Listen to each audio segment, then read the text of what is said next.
Good morning दोस्तों। आज हम आपको बताने जाने वाले हैं कक्षा 12वीं की कृषि शास्त्र का जो इकाई 1 है फसलों का वर्गीकरण। उसका एक प्रश्न है, फसलों का आर्थिक दृष्टि से वर्णन करें। देखिए, फसलों का आर्थिक दृष्टि से वर्णन करें, इसका अर्थ क्या होता है। तो सबसे पहले हमारे चैनल पे जो भी है वो चैनल को एक बार सब्सक्राइब कर दे दोस्तों, ताकि हमारे पास जो भी वीडियो आए वो सबसे पहले आप तक जा सके। तो आइए चलते हैं हम अपनी दुनिया में।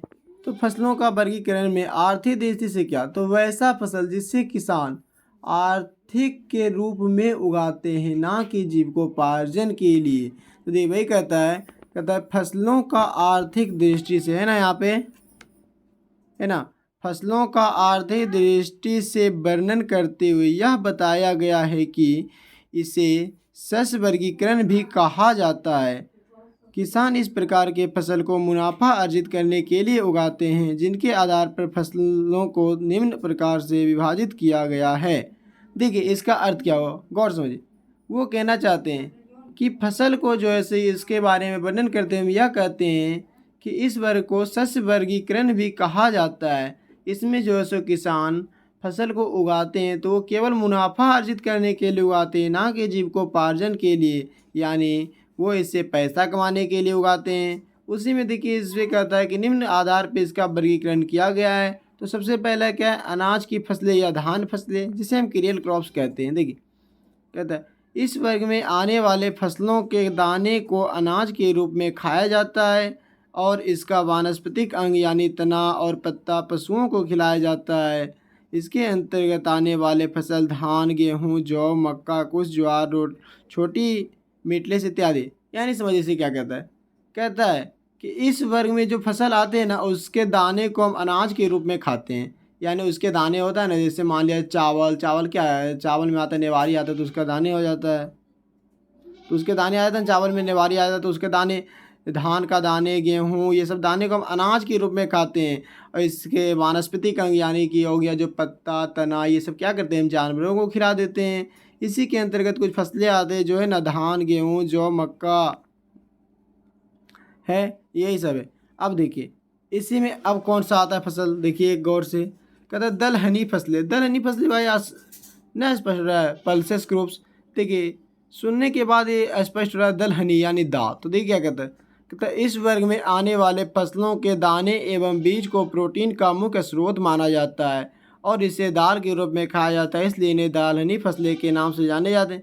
समझ भाई, इसे दलहनी फसल क्यों कहा जाता है, क्योंकि हम इन्हें दाल के रूप में खाते हैं। और ये कहता है कि इस वर्ग में आने वाले फसलों के दाने एवं बीज, यानी इस वर्ग में जो फसल आते हैं ना, उसका दाना और बीज को प्रोटीन का मुख्य स्रोत माना जाता है। यानी वहाँ से प्रोटीन निकलती है, इसलिए वह उसमें प्रोटीन का मुख्य स्रोत माना जाता है। इसे खाने से हमारे शरीर में प्रोटीन की मात्रा तीव्रता से बढ़ती है, इसलिए इन्हें दलहनी फसल के नाम से जाना जाता है, क्योंकि इन्हें दाल के रूप में खाया जाता है। जैसे चना, अरहर, मूंग, मटर, ये सब इत्यादि जो है दलहनी फसलें के अंतर्गत आते हैं।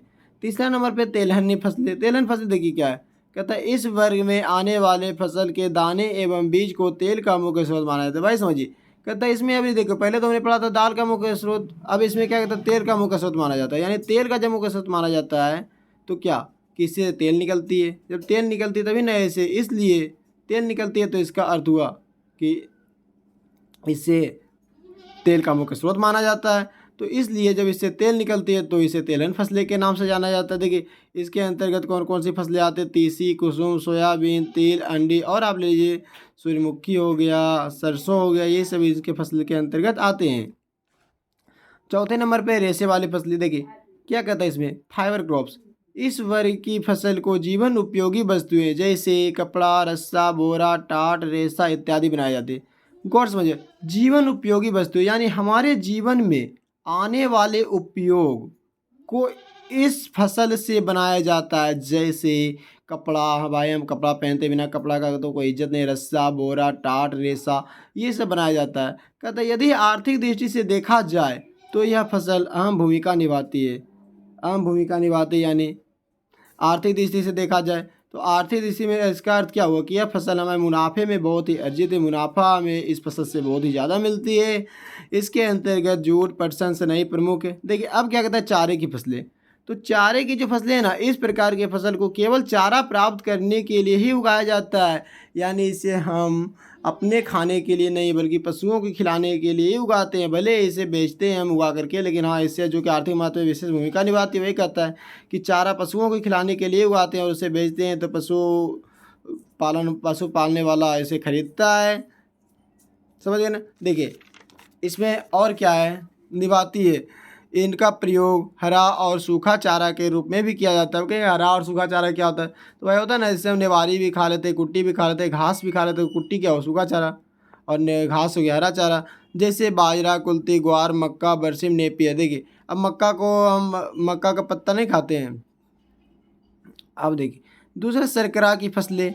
शर्करा की फसलें क्या है? कहता है इनके फल एवं तना में शर्करा पाई जाती है, जिसे बाद में चीनी बनाया जाता है, इसीलिए इसे शर्करा फसल के नाम से जाने जाते हैं। गौर से समझिए, कहता है इनके तने एवं पत्ते में शर्करा पाई जाती है, अर्थात चीनी ही का मूल स्रोत पाया जाता है, जिससे कि बाद में हम चीनी बनाते हैं। तो हुआ ना, जैसे गन्ना खाते हैं भाई, तो गन्ना खाने से कैसा मिठास प्रतीत होता है। तो हुआ ना, इसमें जब जो पाया जाता है शर्करा, उसी को तो कहा जाता है शर्करा। तो गन्ना, चुकंदर, ये सब इसके अंतर्गत पाए जाते हैं। आशा करते भाई आप लोग समझ रहे होंगे। देखिए एक और है सब्जी वाली फसलें। सब्जी वाली फसल क्या है? तो इस प्रकार के फसल के जड़, तना के साथ साथ पत्ती को भी खाया जाता है, जैसे आलू, प्याज, बैंगन, मूली, भिंडी इत्यादि। अब समझिए भाई क्या आप लोगों को थोड़ा सा चिंता होगा, चलो जड़ खाते हैं, आलू का जड़ के खाएंगे, तो प्याज का जड़ खाएंगे, बैगन का हम ठीक है, भिंडी का जड़ कैसे खाएंगे? तो इसका कहने का अर्थ ये नहीं होगा। भिंडी का हम क्या खाते हैं? तना खाते हैं कि नहीं? भिंडी का तना, बीज दोनों खाते हैं। मूली का क्या खाते हैं? जड़ खाते हैं। आलू का जड़ खाते हैं।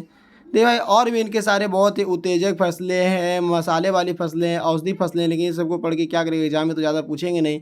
ये हम जो फिलहाल आपको जितना एग्जाम में पूछता है उतना हम आप लोगों को बता चुके हैं। और इनके अंतर्गत और भी आता है औषधि फसलें, तो वैसा हो जाएगा जैसे कि दवा बनाया जाता है। मसाले वाली फसलें कहेगा तो वैसा फसल जिससे कि स्वाद के लिए बढ़ाया जाता है। इसी प्रकार के फसल आते हैं। चलिए आशा करते हैं आप लोग सब समझ गए होंगे। आप लोग से शुक्रिया करते हैं, बहुत बहुत धन्यवाद। God bless you. बस विनती है मेरी कि मेरे चैनल को सब्सक्राइब करें, ताकि हम और भी जो सारी वीडियो लेकर के आए वो आप तक पहुँच सके।